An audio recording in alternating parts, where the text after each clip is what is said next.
on the news. They're very familiar with the things that you read about, and the things you hear about in terms of TV.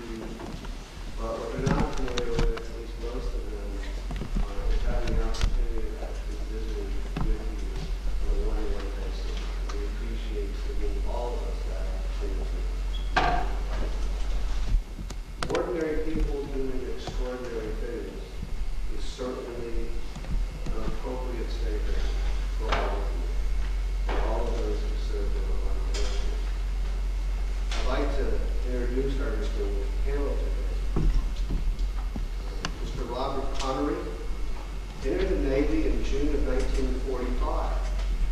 And all of you know that that date was before the war. And arrived at boot camp. Connery asked me, well, what do I say, what do I talk about? Because I came into the war so late. And I told him that I thought it would be very interesting, since we just concluded a trial about the experiences of the dropping of the atomic bomb.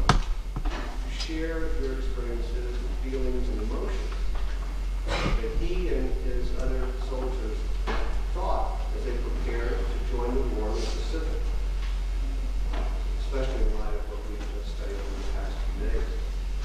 But most importantly, Mr. Connery is Tori's and Jay's grandfather. Our next panel member is Mr. Weissman, Mr. Martin Weissman. Mr. Weissman was a member of the 66th Infantry of the United States Army. He saw action in late 1944 when his unit landed in France, heading toward Germany. Fortunately, by the time he arrived at the German border, Patton and the American troops had arrived and the Battle of Bulge was over. However, Mr. Weissman and his unit remained in France. He was eventually assigned as part of the Allied occupation of Austria after Germany surrendered. But most importantly, Mr. Weissman is Michael's grandfather. Mr. Clarence Dart. Mr. Dart, they are quite familiar with your story because they read about your story in their packet. Lieutenant Colonel Dart, a member of the famed Speedy Airmen of the United States Army Air Corps, which was part of the famed 332nd Fighting Group, flying combat missions over Italy and Germany, including the bombing of Berlin itself. As all of you know by now, 332nd never lost a bomber to enemy fighters. Colonel Dart certainly shared his experiences because he was not just shot down once, Colonel Dart was shot down twice in his distinguished career. Last year, as you recently read in your packet, Mr. Dart was honored by Governor Patton on behalf of the state of New York. Mr. Paul Scudder, Mr. Eugene Whitney. Mr. Whitney is a member of the United States Navy who was stationed in the Pacific, where he saw action at Okinawa. Preparing for the invasion of Japan, Lieutenant Whitney instead was part of the occupational forces, and certainly will be able to give his experience when he heard the dropping of the atomic bomb. Perhaps most importantly, Lieutenant Whitney, Mr. Whitney is Clark's dad. Finally, Mr. James Burns. Mr. Burns was a member of the 5th Division of the United States Marine Corps, where he saw action in the Pacific Front. As a staff sergeant and squad leader, Mr. Burns was part of the reconnaissance team that landed on Iwo Jima a few days before the actual Marine invasion of the island.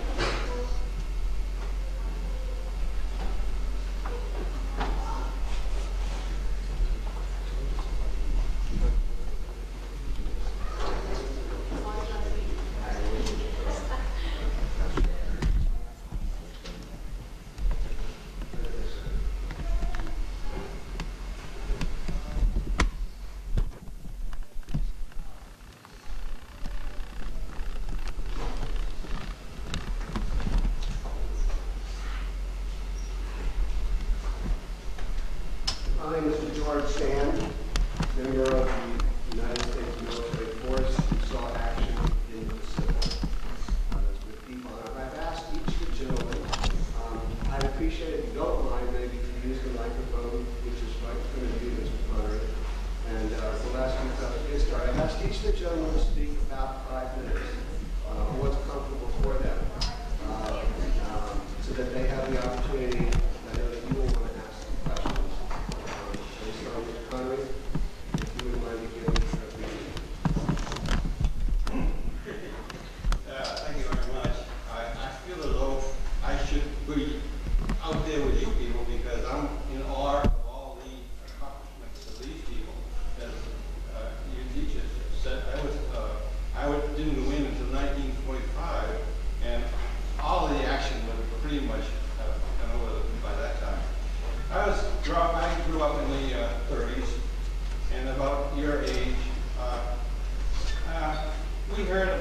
the activities in Europe.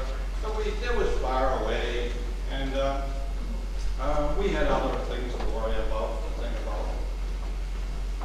My older brother went in the Army Air Corps in 1939. He was much older than I, so I didn't know, I wasn't privy to what his thoughts were. We heard about the events in Europe. Germany took over Austria-Hungary. The English were very much, in fact, all the Europeans were very much concerned because they didn't want a war. They had only been one generation from the Great War, the war to end all wars. So they didn't want it. Neville Chamberlain went to Berlin. He conferred with Hitler. He came back with great joy. Peace in our days. He waved the envelope from his outgoing plane. Of course, that didn't last very, very long. The next thing that happened was Germany invaded Poland. Poland had the army. They had their cavalry with their swords, and they were no match for the Stuka bombers and the mechanized German armed divisions. In a matter of days, almost weeks, they were wiped out completely. At that time, England and France declared war because they had the pact. All would stay together. They weren't too much concerned because the French were behind the marginal line, great fortifications up and down the borders. So they were in good shape. That wasn't quite the case. The Germans went around with their mechanized divisions, and in a matter of time, the French were wiped out.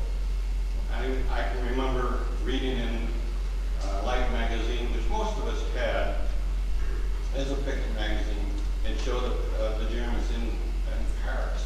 And Hitler was dancing with joy because he had accomplished his greatest objective. That left England alone. The other great event that occurred was the Pearl Harbor event. Who of us can remember, you can't remember what we were doing on that particular afternoon? We heard about it. I was about your age. We heard it on the radio.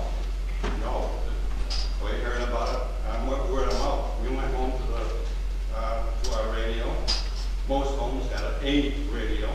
Took a while for the set to warm up, and we had to have two hands on it, one for the volume, one for the control. And we listened and got what we could.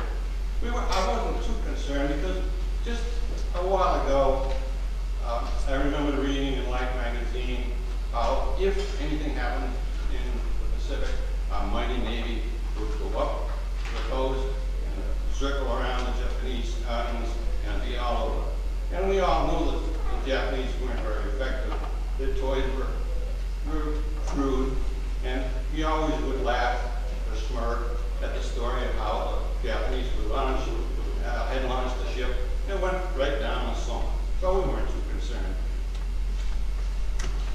Turned out to be not quite the way it was at all.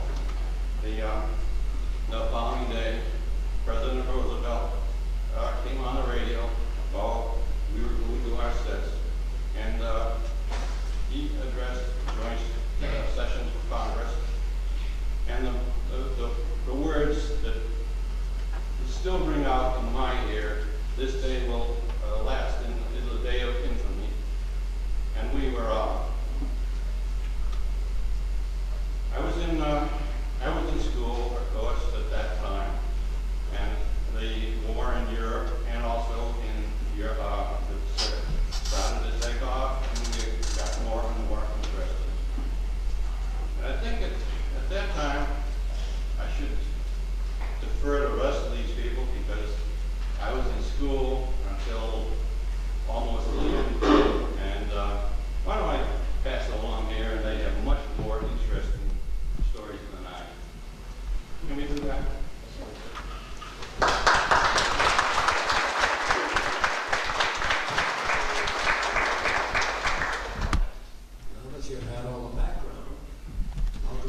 19, it was considered, I suppose, by me an adventure. I'll use that word. When we got there, of course, we went through basic training in Florida. And one day, in the basic training, we were seated around a small group of officers who asked questions. They were trying to get us assigned to different things. One question came up, does anybody play a musical instrument? One fellow answered he plays the piano. I answered I play the harmonica. We were immediately dispatched to the radio school section because they felt that anyone who can play an instrument would take up the Morse code much easier than some. And that did work out very well. We traveled in basic training with radio and with code and all, practicing. Traveled 6 states in the U.S. before we headed for Europe. We landed at Great Britain, assigned to a place called Bridport, Dorset, and there we continued our practice. And we provided communications for different units, different times, to keep them all together. Not always could we have wire communications, and the laptop computer was not there yet, so that made it a little more difficult. On December 24th, Christmas Eve, we went to France, landed at Cherbourg. Our division had 3 ships taking us to France, one of which was sunk in the English Channel. We lost 2,000 and some 39 people. Assigned to France, again, all communications was for our area, handled by us. When the Battle of the Bulge was going on, they started to move us to Germany. But as the gentleman said, that by the time we got up into the area, the Battle of the Bulge was taken care of by Patton's army. We then got reassigned, went back to France, and had the unfortunate spot of processing veterans who had fought in the European theater who did not have enough points to qualify to go home, were then being processed to go to the Pacific. And we processed those people. It was not too easy because these people had had a lot of experience in Europe and really didn't deserve to go further than that. At any rate, when the war was over, they assigned us to Austria, and where we completed our tour of duty. And in March of '46, we returned to the States, and we're very happy to see it.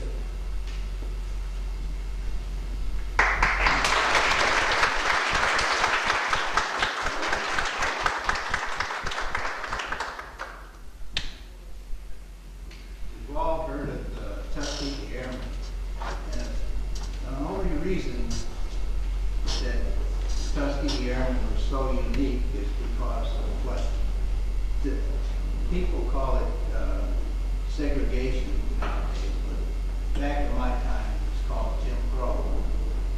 There was a lot of opposition to the training of black pilots, but for some reason influential people in this country always forget the past. But black people have fought in every war from the Revolution to the present. First man to lose his life was Crystal Sack in Boston in the Revolution. But in subsequent wars after that, there's always been considerable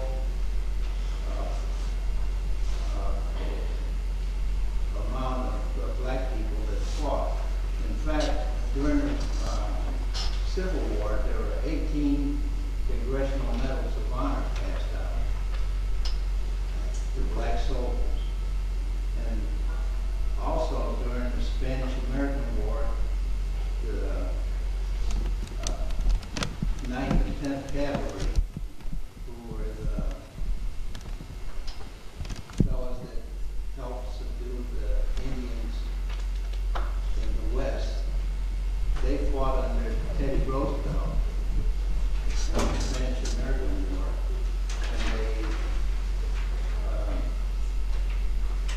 did such an excellent job that when Teddy Roosevelt came back, he wrote him up, but how pleased he was with their efforts, but then he turned around and denigrated them subsequently.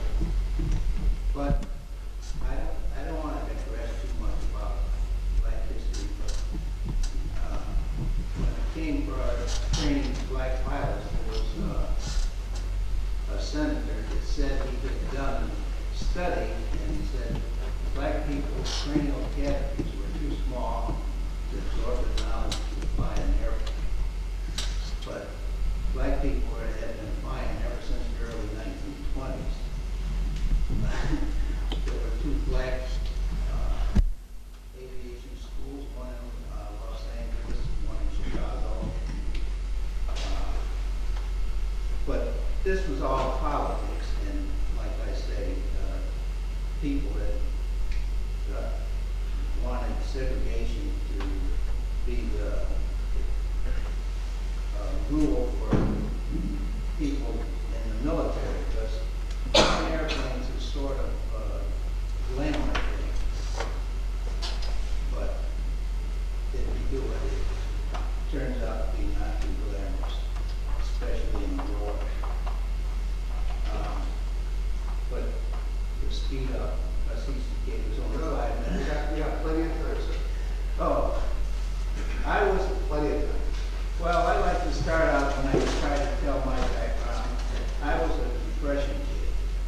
I know you studied the Depression, which was just before the start of World War II. I graduated from high school in 1939, and after I graduated, there was naturally no jobs because people were still selling apples on street corners, because when the Depression came, after the stock market crashed, lots of people lost their jobs. In fact, my father worked with a railroad. He kept taking pay cuts, and by the time World War II started, his take-home pay was about $25 a week, but that was still a lot of money in those days, because I can remember in the good times when the three of us would go around the corner to the Great Union supermarket, and for $10 we'd come home with an armload of groceries. Three of us, my father, my mother, and me. But when the war started, as he mentioned, or somebody mentioned about Hitler invading Poland, everybody was trying to figure out what they were going to do. Because naturally I wanted to fly an airplane, because as a kid I built model airplanes, and that was the goal of my life, that some time or other I was going to learn how to fly an airplane. Well, when they came around and said they were training Black pilots, I went down and volunteered and was accepted. And they told me to go home and wait until my class was called. But my draft board got antsy, I guess. And next thing I knew, I got greetings from Uncle Sam. Nearly everybody got that one time, the greetings. And I wound up training to Fort Niagara, to the classification center, and from there I was sent to Fort Sill, Oklahoma, in the field artillery. And I just thought that my chances of ever flying an airplane were nil. But they knew where I was, and when my class was called, they had me transferred from the field artillery to Tuskegee. I finished my flight training, was commissioned a second lieutenant, and from Tuskegee we were sent up to Selkirk Field, Michigan for combat training. After that, we went down to Fort Patrick, Henry to catch a transport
training in Selfridge Field, we had brand new P-40Ns. But the replacement planes we got in Italy, they were they had been flown by other units, and they were war-weary. But we had very good mechanics, and they kept them in good shape. We were flying P-40Ls and Fs, and we were doing dive bombing and scraping for the ground troops. And that's how I got shot down twice, as Mr. Frank did mention. I don't talk about that so much because to me, it was an embarrassment to get shot down, but I was just doing my job. But a lot of things that you establish in your mind, there's a lot of glamour and everything, but when it really happens, it's not glamorous anymore. I don't want to go into depth here because I'm taking too long, because I could talk all I could talk all day. But after Mark Clark started his drive to get for Rome, that's when it happened. We were supposed to hit anything that moved on the ground, which we did. But after he liberated Rome in June of 1944, we were transferred from the 12th Air Force to the 15th Air Force. And meanwhile, our former commander, Benjamin Davis, had come back to form 3 more squadrons, under 301st and 302nd. We got brand new P-51s who were assigned to do long-range escort for the bombers. And at first there was a lot of opposition from the bomber groups, because they had listened to a lot of negative things about us. Surprisingly, they were writing stories about us back here in the States about how we were afraid to fly, and then we missed our targets, but none of it was true. But the difference between back home and overseas was just like night and day. Overseas, for the most part, we were the equal of anybody else, but back home, due to segregation, we weren't treated that way. But we did our job, like Mr. Frank said. We were so effective that we never lost a bomb or two enemy fighters. That took a lot of effort. That came about because when we first started to do an escort for the bombers, we did what everybody else did.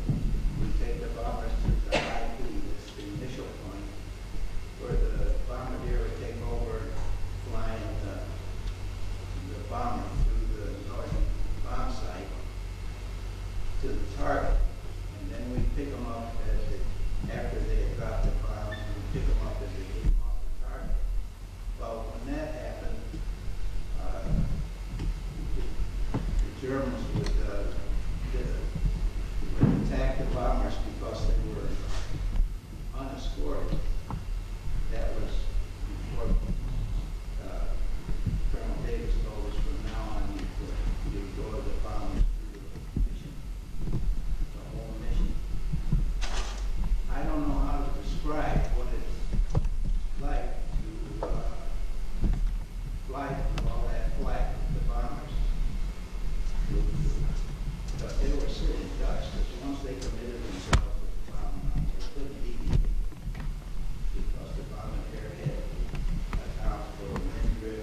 overseas, they put everybody in one place.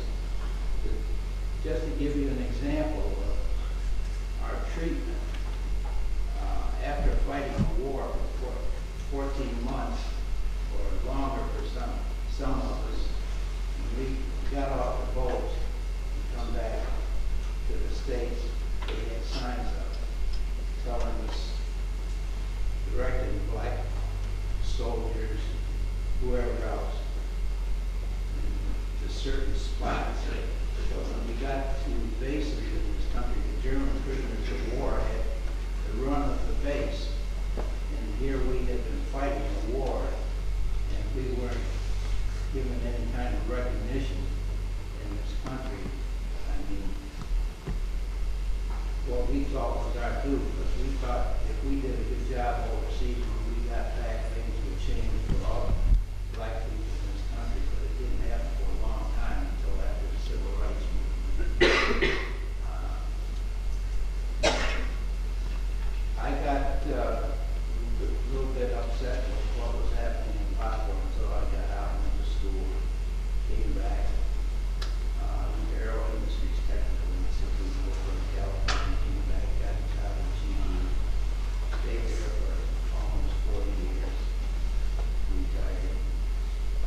anyhow, we finished work.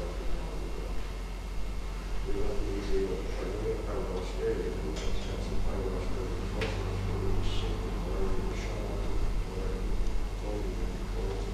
They were going on, we might go back and watch shoot. We were fight to our other people, and we were up in the town, block over there. We were still over, we had Christmas on the last one, and this last time, I don't know if I like it more, I want to look at it.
express my appreciation for your efforts to honor the veterans of World War II. The real honor, of course, belongs to those who did the act. I join with you in the special recognition for those scholars of Davis Prince and I'm so interested in hearing all these stories that I think I forgot what I was supposed to say. So Mr. Frank asked me to say a few words. I kind of thought, well, what could I say that would relate, that you could relate to? And might have some little meaning to you. And so I decided to tell a little story about friendly fire. How many of you have heard of friendly fire? Yeah, sure, friendly fire. It's in the paper all the time. It's when we have casualties that are brought about by our own friendly troops. And there are accidents, of course. This story goes back 57 years, to 1945, on the Okinawa picket line. And I have to give a little bit of background information first. First of all, Okinawa was the very last battle of World War II. And it was the deadliest naval battle in history. There were more sailors killed at Okinawa, and more ships lost at Okinawa than were lost at Pearl Harbor, for example. And that's not the news to the people. Not the history teacher, of course. Back in 1945, we started the march towards Tokyo. You've heard about that.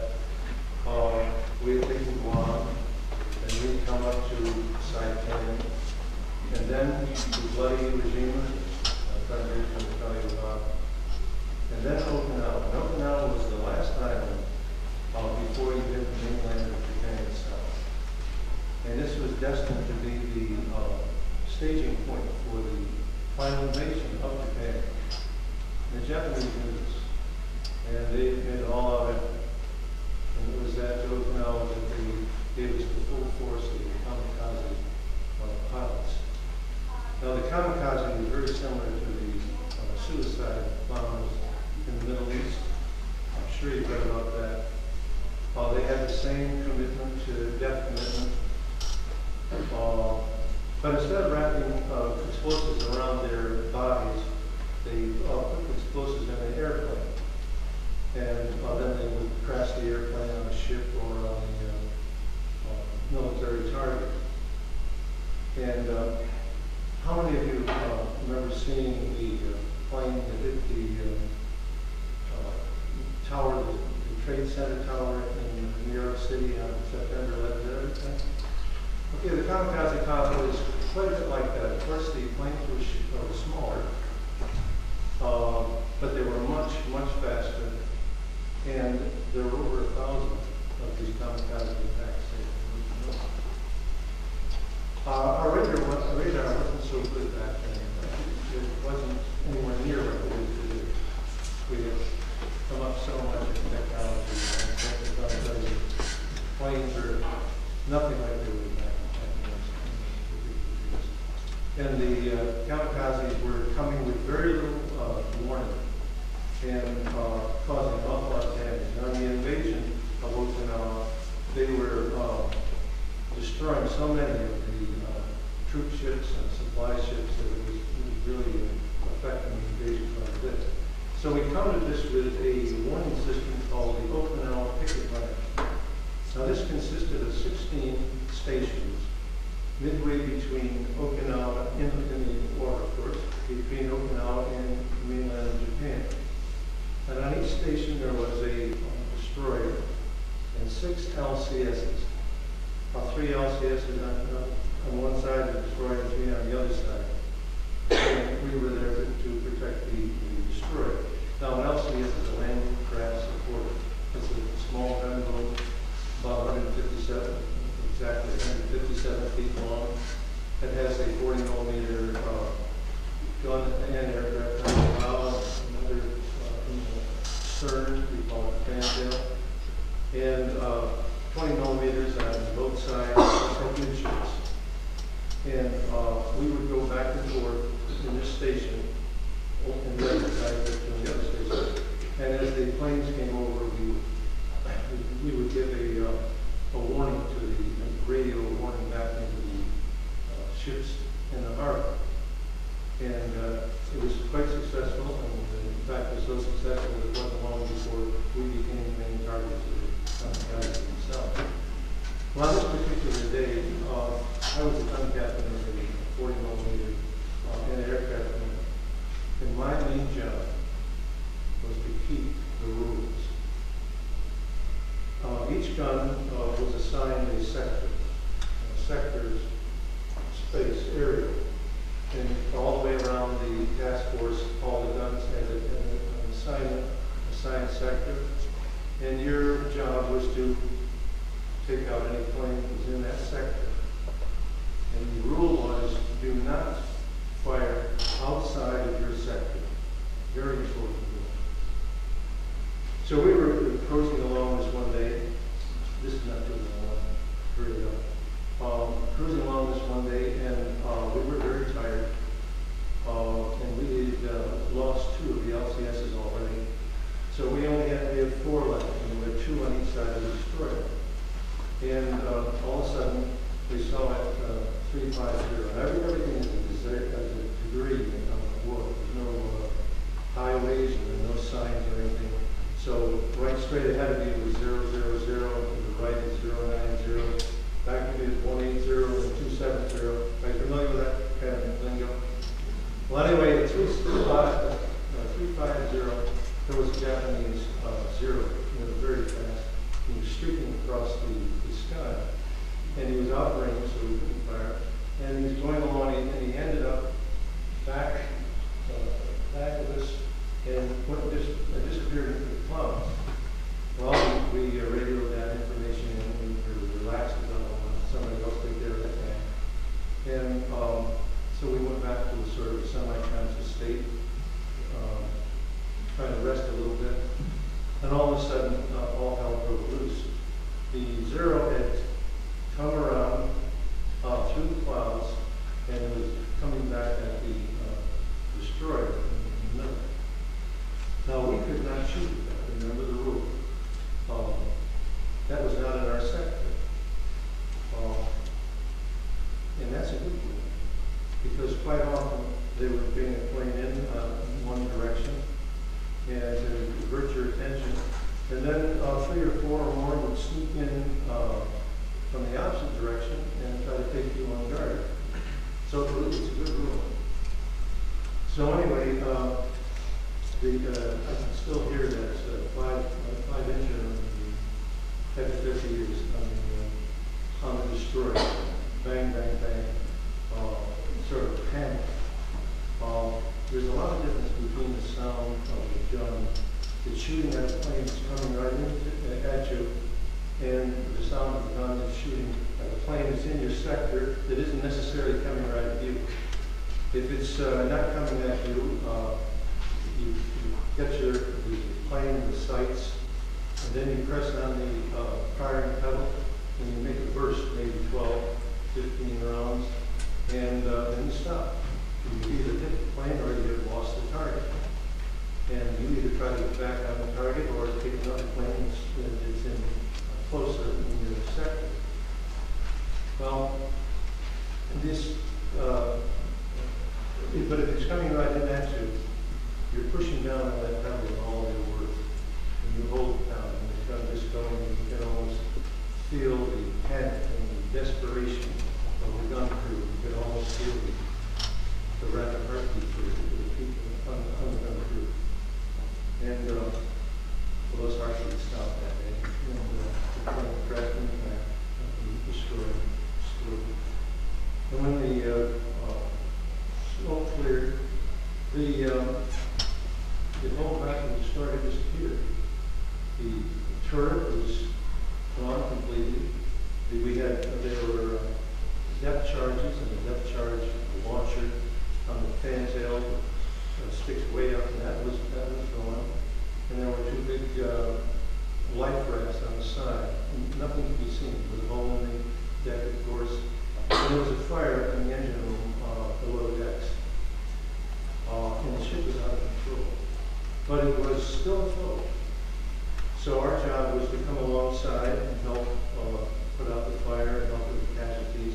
And the other LCS that was in this other front one, the other column came along on the other side. And as we were approaching, there was a sailor that was on fire, running all over the deck with a couple of other sailors trying to catch him. Now there's a rule. I think you all know. If you're on fire, you drop down and roll on the deck. And that smothers the flame. Otherwise, you run, the fan the flame moves that much more. Sometimes we forget those, don't we? And the sailor forgot the rule. It cost him his life because he burned it there. Well, anyway, to make a long story short, there were 32 casualties on that destroyer. And the next morning, we looked at the official report, and there were 35 casualties. 32 on the destroyer, and 3 on this LCS at the end of the starboard column. And the kamikaze plane never touched that ship at all. But what happened was the 40mm gun on the back behind us, on the ship behind us, was fired at the plane as it was coming in. And when it came to the end of the sector, he broke a rule. He kept on shooting, never touched the plane, but he shot across and hit the LCS just below the conning deck that was right across from him. And the rule was broken. An accident happened. 3 sailors died from friendly fire. Now you know we have friendly fire right here in our community all the time. Friends go on a party, somebody doesn't keep the rule. Don't drink and drive. An accident happens, and you have a friend kills a friend, and you have friendly fire. And that's just as deadly as friendly fire out in the battlefield. Now we have lots of rules. And all the rules are made for our welfare. Don't drink and drive. Don't do drugs. Don't run red lights. Don't run in the hall. Because when you break the rule, accidents happen. Friends hurt friends, and sometimes friends kill people. So the moral of the story is very simple. Don't break rules. Keep the rules and help stand up for everybody. God bless you and God bless America.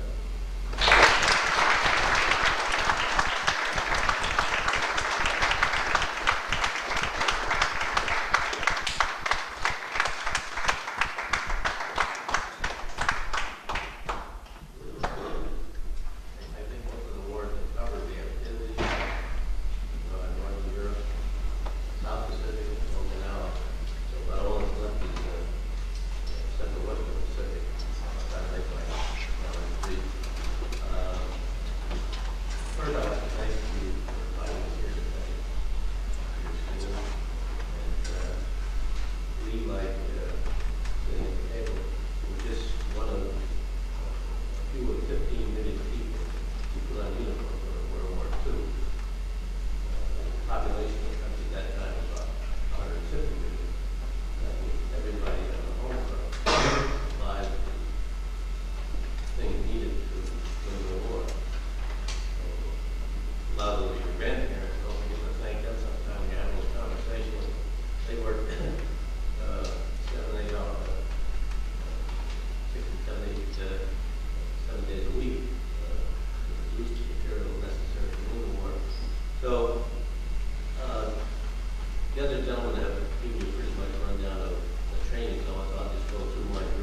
getting back to the Pacific area, which is way far west. California is 3,000 miles from here. Hawaii is another 3,000 miles. And the islands that we're talking about are 4,000 miles from that, so it's quite a distance. But they were having difficulty landing on some of the islands because of the coral reefs. The boats were getting hung up in the reefs. And prior to that, they had tried some reconnaissance under the cloak of darkness, and that didn't work. But they decided to do it in daylight, and that's what we were trained for. We used of all things the island of Santa Catalina, which is 20 miles from Hollywood. We go out there and train. As with the rest of the division, they would use other islands off the California coast, San Diego, and that went on until about August of 1944. Then the whole division moved to Hawaii. There we trained for another 4 or 5 months until we boarded ship again, and 28 days later we ended up at Saipan, which is just south of Iwo Jima. Now, Iwo Jima, yes, most people recognize the name, and I'll explain to you the significance of that. After Saipan had been taken, which is close to Guam, you can do like I'm talking about the far western Pacific, they built huge bomber bases there, which were 1,000 miles from Tokyo. And the bombers would go out on their run, but they'd get hit or they'd run out of fuel or have mechanical trouble. And many of them were ditching before they returned to the base at Saipan. So Iwo Jima was located 650 miles, approximately half the distance. It was ideal as a recovery station for these bombers, and that is the reason it had to be taken. Other than that, there was no reason for it. Just a crummy, the only word you can describe it. Island, about 5 miles long, 2 miles wide, and had this mountain, I call it Mount Suribachi, the flag was raised there. So at any rate, the whole division set off, and its objective, along with the 4th Division and the 3rd Division, roughly 100,000 men, was to capture the island of Iwo Jima. Getting back to my specific operation with the reconnaissance company, we disembarked in the convoy at Saipan and boarded a destroyer escort, just like the one that's parked over in the Hudson River. And we went up to Iwo 3 days before the D-Day landing and circled it. It was very quiet. There was nothing happening there. We got a mine shooter right up and the circle got it on fire. D-2, however, the 17th was quite a different matter. We took small Higgins boats and that rubber boat to the side to start swimming in. No longer reach about 200 yards out. The swimmers would drop off and make soundings.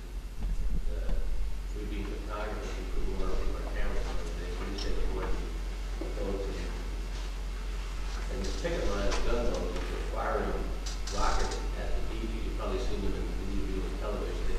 They fire a cluster of rockets to take out landmines and what have you. So we boarded one of those with 12 of them. They were already taking small hits from the artillery on the island. There was splashing all around this small boat we were in. But unfortunately, the gunboat we got aboard, after we had worked a while, took a big hit, a lot of injuries.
miles from Canada. The Navy is 450 ships. It had been bombed steadily since June of 1944, 7 months.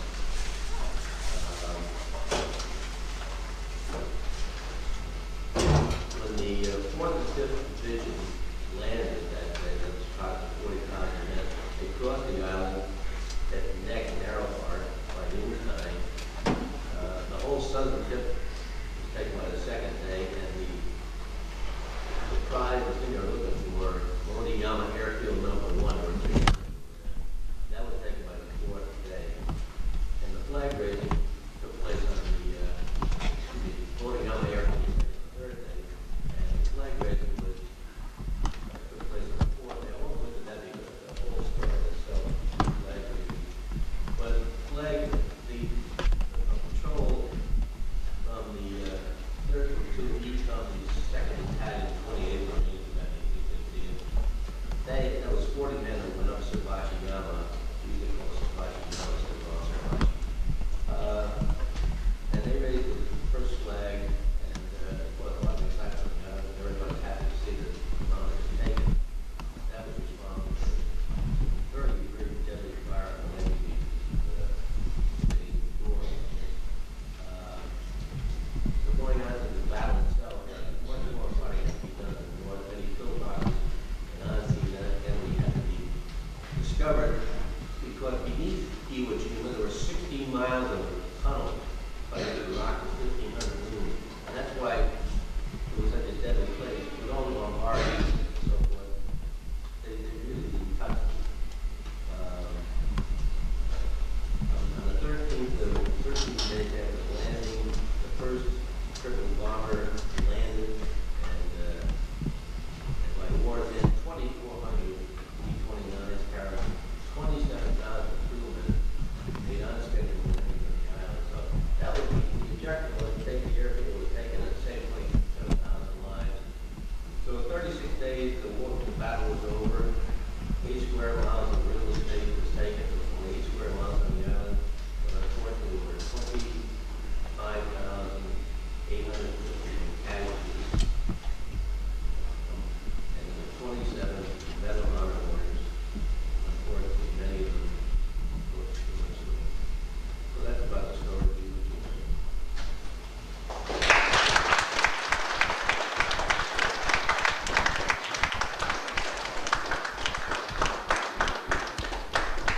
Now that my colleagues in Germany, we've had some questions for them, so I'd like to open up the discussion. You may have any of these.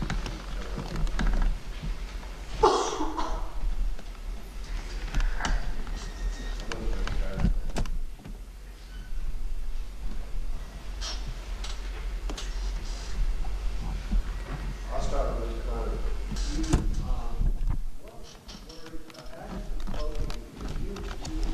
What were, that you were dispatching people because of how difficult it was.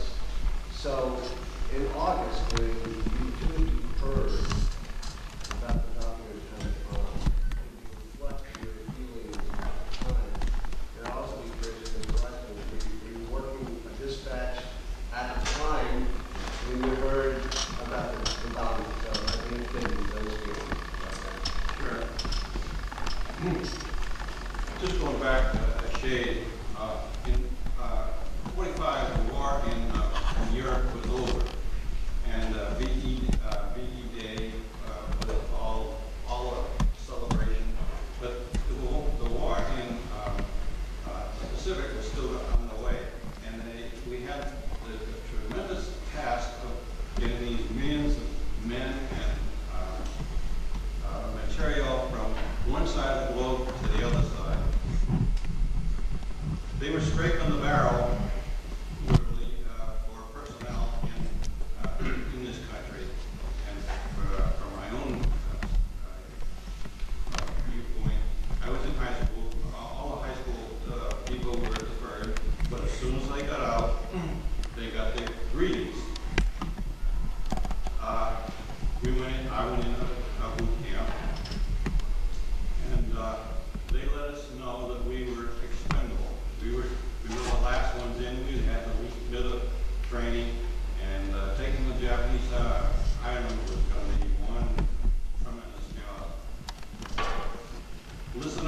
guys, what you hear in this lecture may save your life.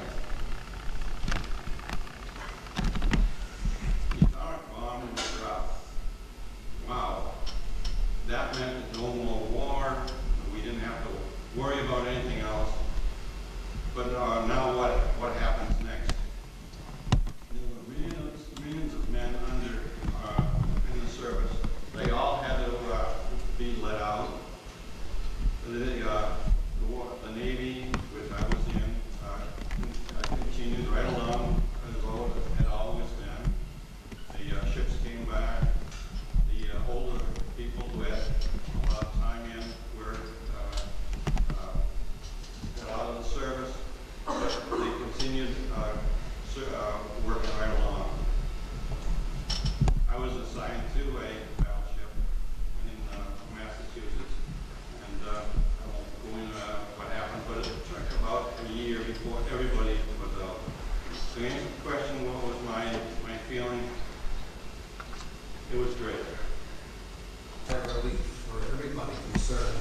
The fact that in essence the war had been over and it was gone.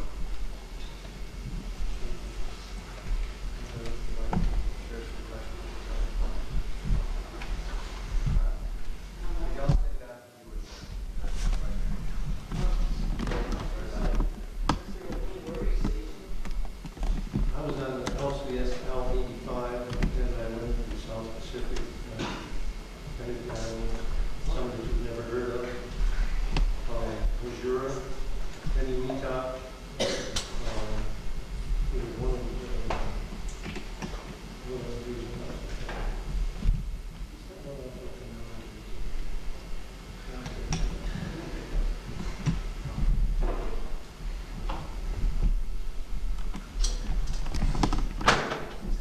Was it like flying a plane? What's it like? Well, if you like airplanes, it was thrilling, except when you found out that people were trying to kill you. First time I got shot down, we were relieving some GIs that had been pinned down by the German machine gun nest. But we had new flight leader. You should have known better. He set us up in a gunnery school pattern where everybody goes in trail and takes a shot at the target. Well, we made one pass and we didn't get any return fire. So we came around again, second pass, and no return fire.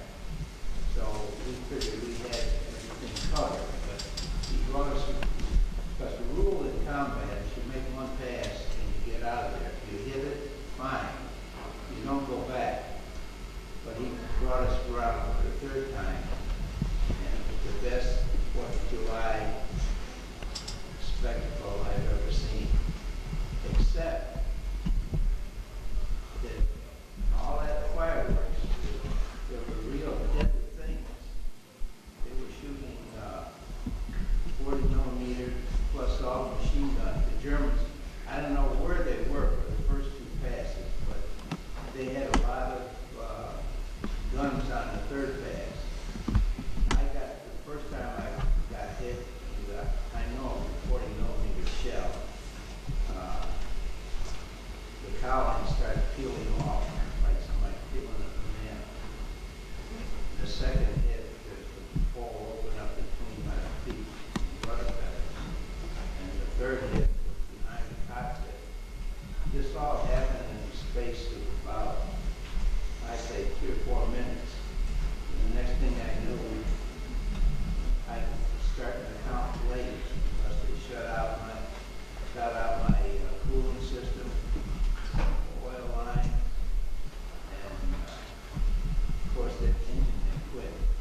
thing I knew, there was fire coming out from under the cowling. And so I made a turn to see if I could make it back to the emergency field on the beachhead. And I'm trailing this big trail of black smoke behind me. And the rest of the flight were yelling at me to get out. But there again, I was too low to jump out. And so I was looking for a place I could put it down. And the first spot I picked was a bunch of saplings. I figured they would cushion my impact. But just before I got there, I noticed that there was a battery of 155 around Tom's in there. That the GIs are using to shoot at Germans up in the hills.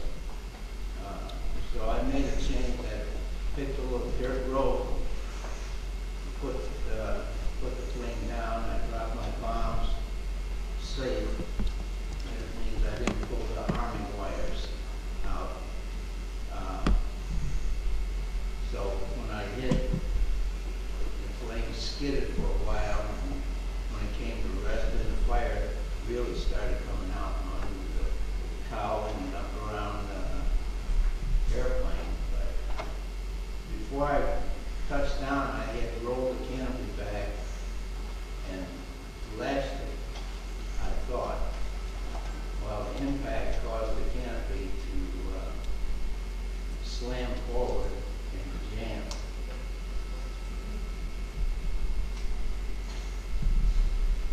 So I managed to get my feet under me, and I got my feet on the seat, and I popped the canopy.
seconds later, you look and all you see is this,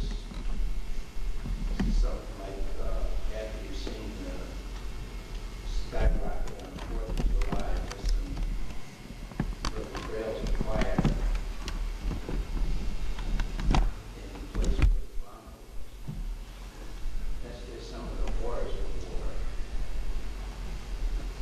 But we had some humorous things. When we first got P-51s, we were checking them out, and everybody's doing aerobatics and having a good old time. And so one fellow wasn't too coordinated. We were doing vertical rolls. And he went into a spin, and he was trying to get out. So finally he bailed out. And we were having a critique, and everybody's wondering what happened to him. And he came back on one of those little Italian donkeys where, for him, he was a tall man. His feet were almost dragging the ground, but he had his parachute rolled up in his arms. And he was, after he got back to the critique, he was saying he didn't know what happened, but the comedian in our group spoke up and he says, "Oh, I know what happened to you. I saw what happened." And so the comedian says, "Well, your tail came off." Well, that was because he wasn't coordinated. So Noel says, "Well, why didn't you tell me? You let me fight that airplane all the way down." He said, well, the comedian says, "Well, I didn't want you to get too excited and do something stupid."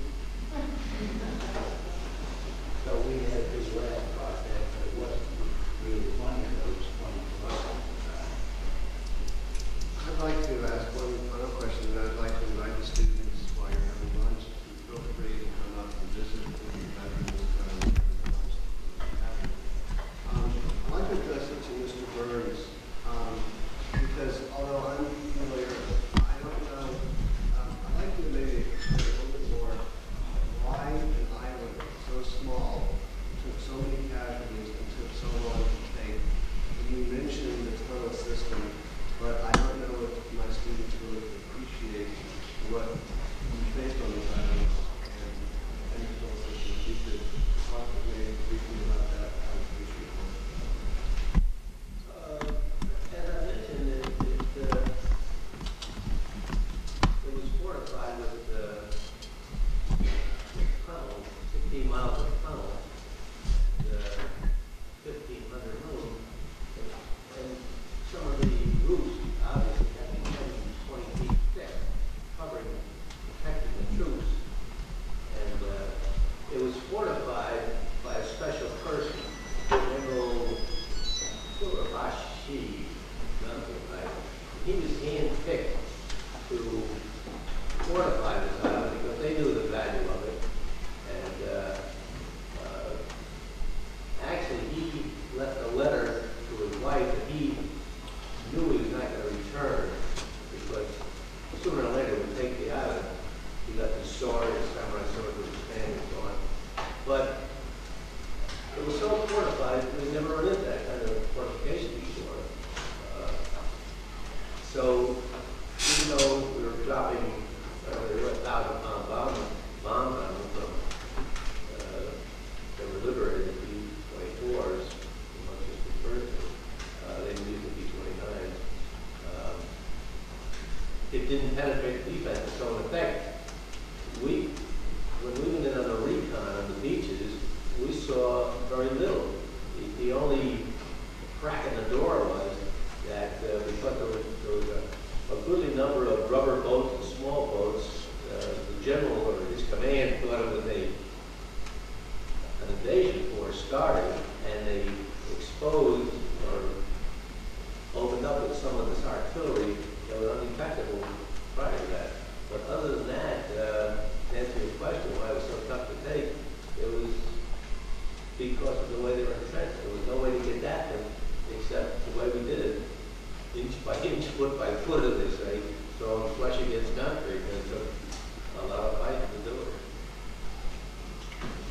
You could liken this to the cage over in Afghanistan that you're reading about. That's why there's so difficult. Most of them have a lot of shock value, they stun people, but unless you're in direct vicinity of a shell going up, you hit with the shrapnel, doesn't physical damage, it's blowing a hole, it's like a small hole or something, and it isn't strong enough to blow a hole through this 5 feet of concrete to get into the tunnel. They just remained untouched until we landed. Our students, and speaking on behalf of my students, myself, and my colleagues, I want to thank you. You know, you fought for a reason, and the reason is in front of you right here. That the feeling was the world would be free at one point. And you risked your lives, we did the impossible. So our students would like to sing you a song. Thank you. Okay, now I can't see.